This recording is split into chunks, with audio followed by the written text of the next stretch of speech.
তো hello guys, আসসালামু আলাইকুম। আজকে আমরা বানাতে চলেছি আমের আচার। তো চলুন ভিডিওটা শুরু করা যাক, এবং প্লিজ আপনারা সাবস্ক্রাইব করে দিবেন। তো চলুন শুরু করা যাক। মিক্স মশলা, সরিষা এবং তেজপাতা, আম, সরিষার তেল আর ভিনেগার। ওটাকে গুঁড়ো করে ফেললাম। তারপরে সরিষা নিলাম, সরিষাটাকেও গুঁড়ো করে ফেললাম। তারপরে আমরা মরিচগুলিকে ওদের মাথা থেকে আলাদা করলাম। একটি বড় পাতিলে আমরা সরিষার তেল ঢেলে নেব 1 লিটারের মতো। যখন আমাদের সরিষার তেলটি ঢালা হয়ে যাবে, তখন আমরা ওই সরিষার তেলটিকে নাড়তে থাকবো।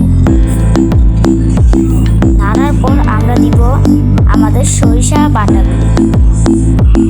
সরিষা বাটাটা দেওয়ার পর এটাদের মধ্যে খুব বেশি পরিমাণ ফেনা হয়ে যাবে। তো সরিষা দেখতেই পাচ্ছেন আপনারা যে সরিষাটা দেওয়ার পর কত পুরো পরিমাণ আমাদের ফেনা বেড়েছে।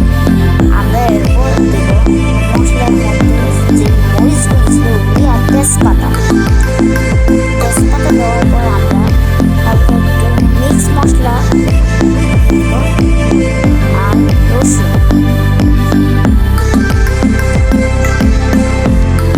রসুনের পর হালকা একটু আরও তেল দিয়ে দিব। তারপর নেড়ে দিব।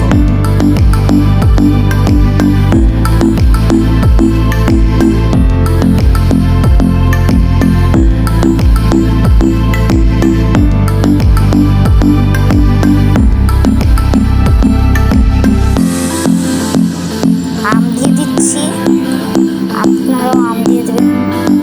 আম দিয়ে আবার একটু নেড়ে নিচ্ছি।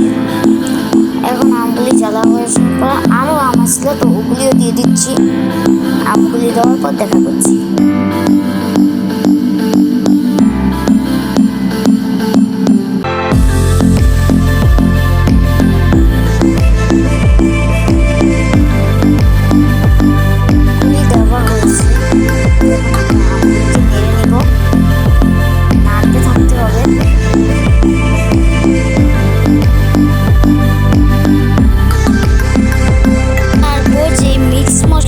ছিল তো ওইটাকেও ঢেলে নিব।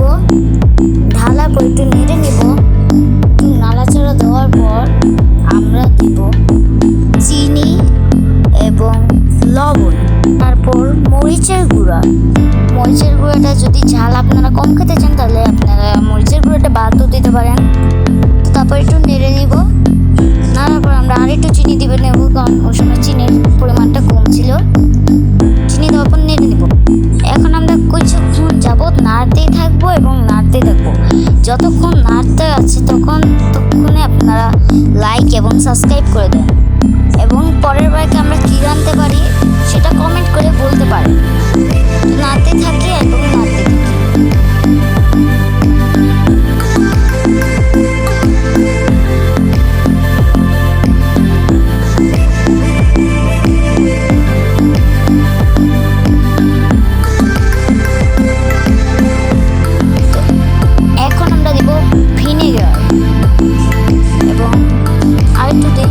দেখে নেন, এটা হচ্ছে হোয়াইট ভিনেগার।